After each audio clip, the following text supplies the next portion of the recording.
Eu sou Arthur Pinto Filho, promotor de justiça da Promotoria de Direitos Humanos da capital de São Paulo, do Ministério Público de São Paulo, da área da saúde pública. É com muito prazer que eu recebo aqui a Confederação Nacional de Seguritários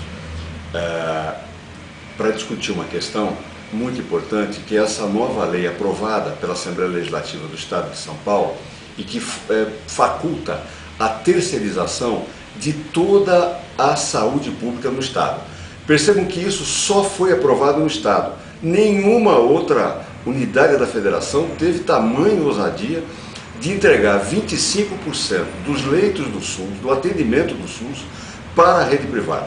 Então, essa questão que nos aflige também inúmeros outros setores da sociedade. Vamos rapidamente tratar de como surgiu o SUS, qual foi a razão da implementação do SUS. Até a Constituição de 88, o regime militar tratava a saúde da seguinte maneira: só era atendido pelo Serviço de Saúde Pública quem tivesse carteira assinada e contribuindo para o INAMPS. Então você chegava num hospital qualquer da saúde pública, você tinha que levar a tua carteira de trabalho e o recibo que você estava pagando o INAMPS. Se você não tivesse esse tipo de documento, você simplesmente não era atendido pela saúde pública.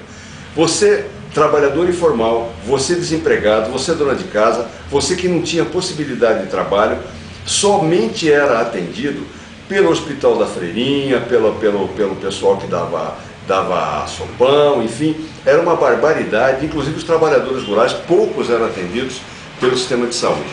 Pois bem, a partir de 88, a partir do momento que veio a nova Constituição, a Constituição Democrática, se pensou num sistema de saúde público, igualitário, para todos os brasileiros.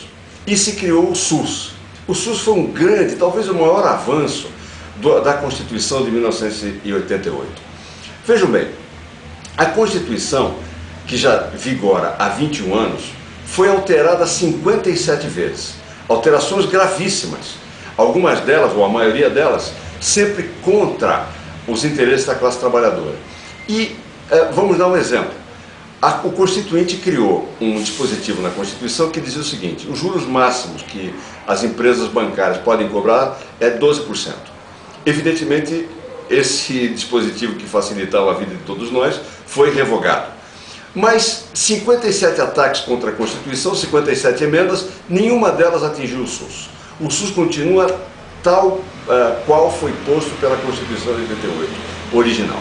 Pois bem, o SUS sofreu ataques por lei, não pela Constituição. A Constituição continua inalterada, mas uma lei aprovada em 98, no governo do presidente Fernando Henrique Cardoso, facultou a entrega de equipamentos de saúde, hospitais, para as chamadas organizações sociais.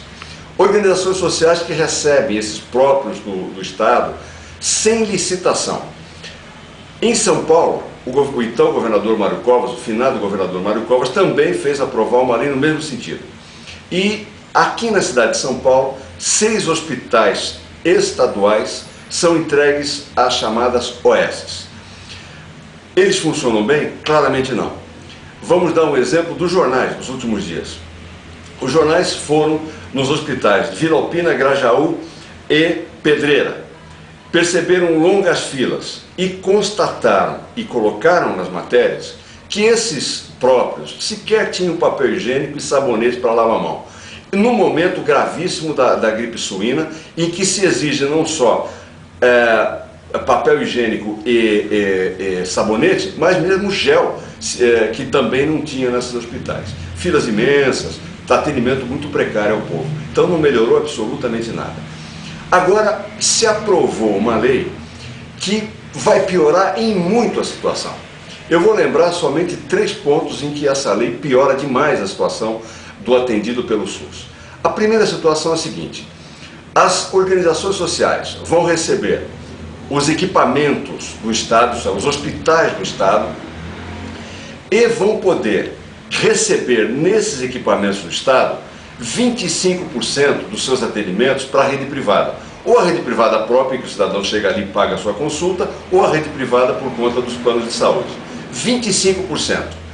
Então vejam bem, eu acabei de atender uma senhora aqui na semana passada que me trouxe a notícia que na UBS da Anhanguera 1 há uma fila de mais de um ano para ginecologia. Ginecologia. 1 ano de fila para ser atendido por um ginecologista.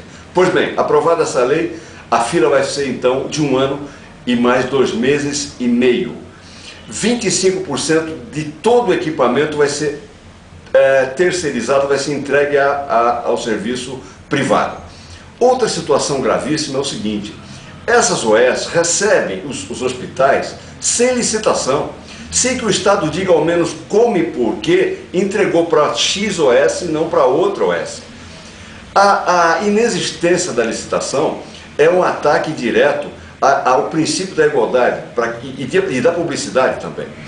Pois bem, terceiro ponto em que a situação se complica: essas OS não prestam contas exatamente do que gastam, do que atendem, do que fazem lá. Isso foi inclusive objeto de reclamação do próprio presidente do Tribunal de Contas do Estado de São Paulo. E nós aqui na promotoria percebemos também que essas contas não são prestadas. Alguém diz: bom, mas as OS atendem melhor. Não é verdade. As OS vão pegar uma situação muito grave. Hoje, grande parte do serviço dos laboratórios, grande parte desse serviço está entregue a um laboratório chamado DASA. Pois bem, esse laboratório DASA é de várias entidades, mas basicamente de um fundo de investimento americano. Eu nunca vi fundo de investimento americano entrar em alguma coisa que não desse um bom lucro.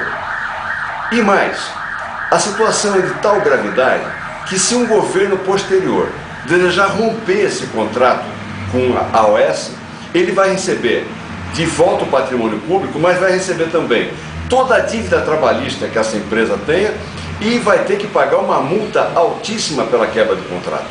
É uma situação armada para que a saúde pública em São Paulo, e só em São Paulo, porque isso, repito, não existe mais em nenhum lugar do Brasil, fique entregue, terceirizada, para OS que sequer prestam contas corretamente para o Estado de São Paulo. O projeto de lei aprovado pela Assembleia foi um projeto de lei encaminhado pelo governador do Estado de São Paulo, o economista José Serra. Então é muito possível que ele sancione o projeto.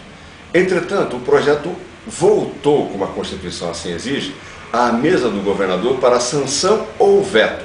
O governador pode repensar a situação e vetar o seu próprio projeto.